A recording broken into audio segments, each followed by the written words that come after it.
မဟဗရဆိုတဲ့နပန်းသမားဟောင်းကြီးတယောက်အကြောင်းမှာသူဟာအိန္ဒိယနိုင်ငံအတွက်ရွှေတံဆိပ်ယူပေးခြင်းခဲ့ပေမဲ့မိသားစုစားဝတ်နေရေးကြောင့်အိမ်မက်ကိုဆွန့်လွတ်ခဲ့ရသူပေါ့သူကငါမလုပ်နိုင်ခဲ့တာကိုငါသားကလုပ်ပေးလိမ့်မယ်လို့မျှော်လင့်ထားပေမဲ့ကံကြမ္မာကသူဖြစ်ချင်တယ်လို့ဖြစ်မလာခဲ့ဘူးဇနီးတွေကမွေးလာသမျှကလေး၄ယောက်လုံးဟာသမီးမိန်းကလေးတွေဖြစ်နေလို့ပါ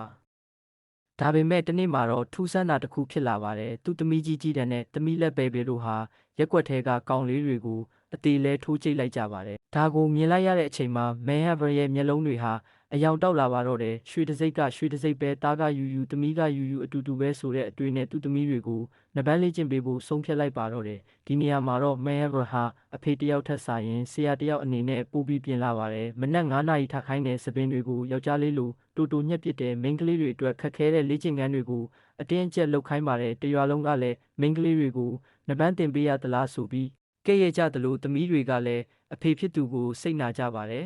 ဒါပေမဲ့သူတို့တငယ်ချင်းမင်္ဂလာဆောင်တဲ့ပွဲမှာသမီးလေးတွေရဲ့အတွေးခေါ်ပြောင်းသွားခဲ့ပါတယ်တငယ်ချင်းဖြစ်သူကမင်းတို့အဖေကိုကျေးဇူးတင်လိုက်ပါငါတို့ဆိုရင်14နှစ်သားနဲ့အိမ်အောင်ချပေးခံရပြီးတစ်သက်လုံးမိဖို့ချောင်ထဲမှာပဲနေသွားရမှာမင်းတို့အဖေကတော့မင်းတို့ကိုလူတစ်လုံးဖြစ်အောင်လုပ်ပေးနေတာလို့ပြောလိုက်တဲ့အခါမှာတော့ကြီးတက်တဲ့ဘဲဘီတို့ဟာနပန်းလောကတဲ့ကိုစိတ်ရောကိုယ်ပါနှိမ့်မြုပ်လိုက်ပါတယ်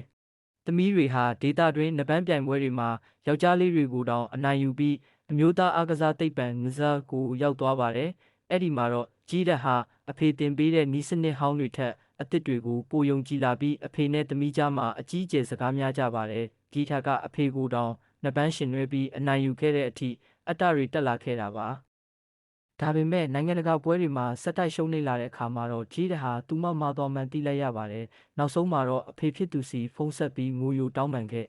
ပါတယ်မဟဗရကလည်းသမီးကိုစိတ်မနာပဲပြန်လဲကူညီဖို့မြို့ပေါ်အထိလိုက်လာပြီးလှုပ်ဝက်လေ့ကျင့်ပေးပါတော့တယ်။ Commonwealth Games ရဲ့ final ပွဲစဉ်ပေါ်ဗျာဒါဟာမဟဗရရဲ့ဘဝတစ်လျှောက်လုံးအိမ်မက်ဖြစ်တယ်လို့ကြီးအတွက်လည်းတက်တည်ပြရမယ့်ပွဲပါပြိုင်ဘက်ကလည်းတော်တော်လေးအားကောင်းပါတယ်ပိုဆိုးတာက final ပွဲစခါနီးမှာမဟဗရကိုတစ်ဖက်လူတွေကအခန်းထဲမှာပိတ်လောင်ထားလိုက်လို့သမီးဖြစ်သူရဲ့ပွဲကိုမကြည့်နိုင်တော့ပါဘူး